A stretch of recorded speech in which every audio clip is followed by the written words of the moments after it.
Victoria ಆಸ್ಪತ್ರೆಯಲ್ಲಿ ಆಕಸ್ಮಿಕವಾಗಿ ಬೆಂಕಿ ಕಾಣಿಸಿಕೊಂಡಿದೆ.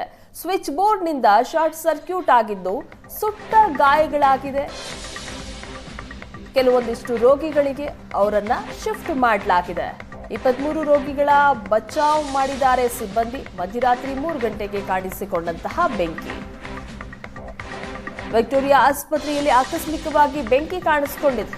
ಸುಟ್ಟ ಗಾಯಗಳ ವಿಭಾಗದಿಂದ ರೋಗಿಗಳನ್ನ ಶಿಫ್ಟ್ ಮಾಡಲಾಗಿದೆ. ಇದೇ ವಿಭಾಗದಲ್ಲಿ ಸ್ವಿಚ್ ಬೋರ್ಡ್ನಿಂದ ಶಾರ್ಟ್ ಸರ್ಕ್ಯೂಟ್ ಆಗಿರೋದು, ಹಾಗಾಗಿ ಆ ವಿಭಾಗದಲ್ಲಿದ್ದಂತಹ ರೋಗಿಗಳನ್ನ ಶಿಫ್ಟ್ ಮಾಡಿದ್ದಾರೆ. 23 ರೋಗಿಗಳನ್ನ ಬಚಾವ್ ಮಾಡಲಾಗಿದೆ ಸಿಬ್ಬಂದಿಯಿಂದ. ಮಧ್ಯರಾತ್ರಿ 3 ಗಂಟೆಗೆ ಬೆಂಕಿ ಕಾಣಿಸಿಕೊಂಡಿರೋದು. 14 ಪುರುಷರು, 5 ಮಹಿಳೆಯರು ಮತ್ತೆ ಮಕ್ಕಳನ್ನ ಬಚಾವ್ ಮಾಡಿದ್ದಾರೆ ಆಸ್ಪತ್ರೆಯ ಸಿಬ್ಬಂದಿ. ಮಧ್ಯರಾತ್ರಿ 3 ಗಂಟೆಗೆ ಈ ರೀತಿಯಾಗಿ ಸ್ವಿಚ್ ಬೋರ್ಡ್ನಲ್ಲಿ ಬೆಂಕಿ ಕಾಣಿಸಿಕೊಳ್ತು ಶಾರ್ಟ್ ಸರ್ಕ್ಯೂಟ್ನಿಂದಾಗಿ. ಹೀಗಾಗಿ ಸುಟ್ಟ ಗಾಯಗಳ ವಿಭಾಗದಲ್ಲಿದ್ದಂತಹ ರೋಗಿಗಳನ್ನ ಬೇರೆಡೆಗೆ ಶಿಫ್ಟ್ ಮಾಡಿದ್ದಾರೆ. ಸುಟ್ಟ ಗಾಯಗಳ ವಿಭಾಗ ಏನಿತ್ತು ಅಲ್ಲಿನ ಸ್ವಿಚ್ ಬೋರ್ಡ್ನಲ್ಲಿ ಈ ರೀತಿಯಾಗಿ ಶಾರ್ಟ್ ಸರ್ಕ್ಯೂಟ್ನಿಂದಾಗಿ ಬೆಂಕಿ ಕಾಣಿಸಿಕೊಂಡಿದ್ದು, ಹಾಗಾಗಿ ಮುನ್ನೆಚ್ಚರಿಕಾ ಕ್ರಮವಾಗಿ ಅಲ್ಲಿನ ಸಿಬ್ಬಂದಿ ತಕ್ಷಣ ಅಲ್ಲಿದ್ದಂತಹ 23 ರೋಗಿಗಳನ್ನ ಬೇರೆಡೆಗೆ ಶಿಫ್ಟ್ ಮಾಡಿದ್ದಾರೆ. ಮಧ್ಯರಾತ್ರಿ 3 ಗಂಟೆಗಾಗಿರುವಂತಹ ಘಟನೆ ಇದು. 14 ಪುರುಷರು, 5 ಮಹಿಳೆಯರು, ಮಕ್ಕಳು ಸುಟ್ಟ ಗಾಯಗಳ ವಿಭಾಗದಲ್ಲಿದ್ರು. ಹೀಗಾಗಿ ಅಲ್ಲೇನು ಬೆಂಕಿ ಕಾಣಿಸ್ಕೊಳ್ತು. ಹಾಗಾಗಿ ತಕ್ಷಣ ಅವರನ್ನ ಬೇರೆಡೆಗೆ ಶಿಫ್ಟ್ ಮಾಡುವಂತ ಕೆಲಸವನ್ನ ಸಿಬ್ಬಂದಿ ಮಾಡಿದ್ದಾರೆ. ಸ್ವಿಚ್ ಬೋರ್ಡ್ನಲ್ಲಿ ಶಾರ್ಟ್ ಸರ್ಕ್ಯೂಟ್ನಿಂದಾಗಿ ಬೆಂಕಿ ಕಾಣಿಸಿಕೊಂಡಿರೋದು ಫೋಟೋದಲ್ಲಿ ನೋಡ್ತಾ ಇದ್ದೀರಾ. ಸ್ವಿಚ್ ಬೋರ್ಡ್ನಲ್ಲಿ ದೊಡ್ಡ ಪ್ರಮಾಣಕ್ಕೆ ಬೆಂಕಿ ಕಾಣಿಸಿಕೊಂಡಿದೆ. ಹೀಗಾಗಿ ಎಚ್ಚೆತ್ತುಕೊಂಡಂತಹ ಅಲ್ಲಿದ್ದಂತಹ ಸಿಬ್ಬಂದಿ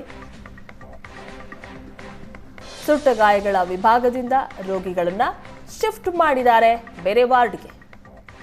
23 ಜನ ರೋಗಿಗಳು ಇದೇ ವಾರ್ಡ್ನಲ್ಲಿದ್ರು. ಅನಾಹುತವನ್ನ ತಪ್ಪಿಸೋದಕ್ಕೋಸ್ಕರ 23 ರೋಗಿಗಳನ್ನ ಸಹ ಬೇರೆಡೆಗೆ ಶಿಫ್ಟ್ ಮಾಡಲಾಗಿದೆ. ಮಧ್ಯರಾತ್ರಿ 3 ಗಂಟೆಗೆ ಬೆಂಕಿ ಕಾಣಿಸಿಕೊಂಡಿರೋದು. ಸಿಬ್ಬಂದಿಗಳ ಸಮಯ ಪ್ರಜ್ಞೆಯಿಂದಾಗಿ 23 ರೋಗಿಗಳು ಸಹ ಬಚಾವಾಗಿದ್ದಾರೆ.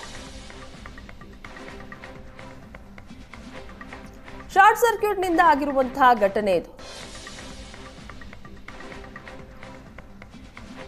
ಸುಟ್ಟ ಗಾಯಗಳ ವಿಭಾಗದಲ್ಲಿದ್ದಂತಹ ಸ್ವಿಚ್ ಬೋರ್ಡ್ ಏನಿತ್ತು ಅದರಲ್ಲಿ ಶಾರ್ಟ್ ಸರ್ಕ್ಯೂಟ್ ಸಂಭವಿಸುತ್ತೆ. ಆ ಸಂದರ್ಭದಲ್ಲಿ ಸ್ವಲ್ಪ ದೊಡ್ಡ ಪ್ರಮಾಣದಲ್ಲೇ ಬೆಂಕಿ ಹೊತ್ಕೊಂಡಿತ್ತು. ತಕ್ಷಣ ಅಲ್ಲಿದ್ದಂತಹ ಸಿಬ್ಬಂದಿ 23 ರೋಗಿಗಳೇನು ಆ ವಾರ್ಡ್ನಲ್ಲಿದ್ರು ಅವರೆಲ್ಲರನ್ನ ಸಹ ಬೇರೆ ವಾರ್ಡ್ಗಳಿಗೆ ಶಿಫ್ಟ್ ಮಾಡಿದ್ದಾರೆ.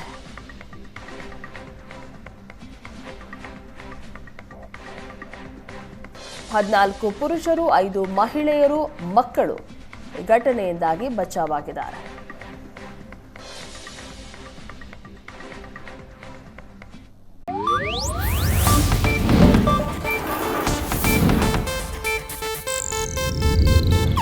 ಇದು ಏಷ್ಯಾನೆಟ್ ನ್ಯೂಸ್ ನೆಟ್ವರ್ಕ್ ಪ್ರಸ್ತುತಿ.